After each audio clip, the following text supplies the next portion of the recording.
It's a hot autumn afternoon in downtown San Diego when I meet City Councilman Todd Gloria. He's one of the politicians rooting for Measure A, a half-cent sales tax on the November ballot.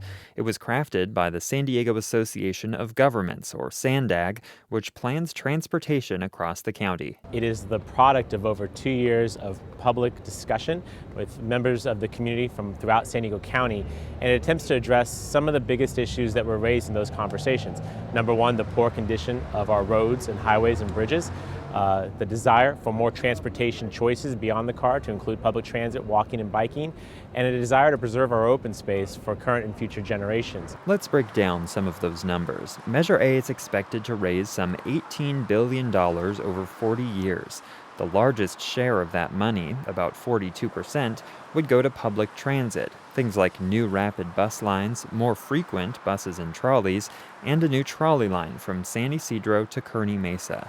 The next biggest share, 24%, goes to local infrastructure. Cities could use that money for a number of things, like to fill potholes, repair sidewalks, create bike lanes, or maintain beaches.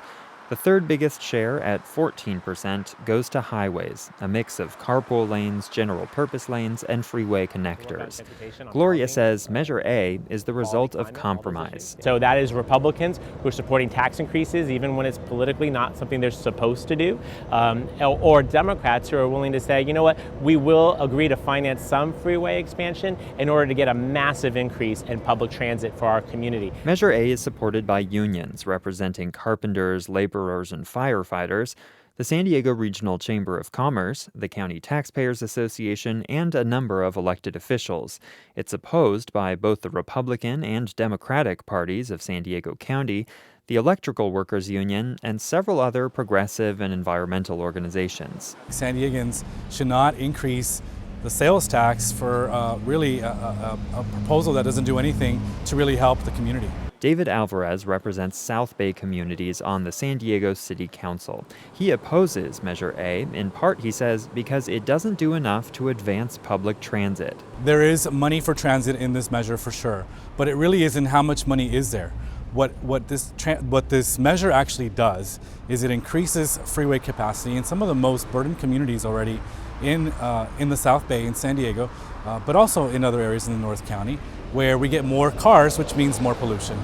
I met Alvarez in Barrio Logan. One of the first projects Measure A would fund is an expansion of Interstate 5 from the edge of this neighborhood south to San Ysidro. Alvarez says people who live in those communities are more likely to use public transit, and they suffer disproportionately from living close to freeways. Communities like Barrio Logan, but not just exclusive to Barrio Logan, suffer from respiratory illnesses because of the pollution, the emissions from vehicles from freeways that are right in the middle of these communities. And this initiative, the measure, proposes to continue to bring more cars to a lot of those communities that already suffer from that. Alvarez points out that adding lanes to freeways doesn't actually relieve congestion in the long term. Research shows freeway widenings ultimately just encourage more people to drive. But polls from SANDAG show freeway funding and local infrastructure repair are among the measure's most popular components. And it has to win approval from 2/3 of voters across the county to become law. Gloria says Measure A is not for political absolutists. If you're someone that's tired of being late or having to get up earlier than ever to get to your desk in time, this is your measure. This deserves your yes vote. Alvarez says the transportation needs and political leanings in San Diego County are just too diverse for a countywide vote.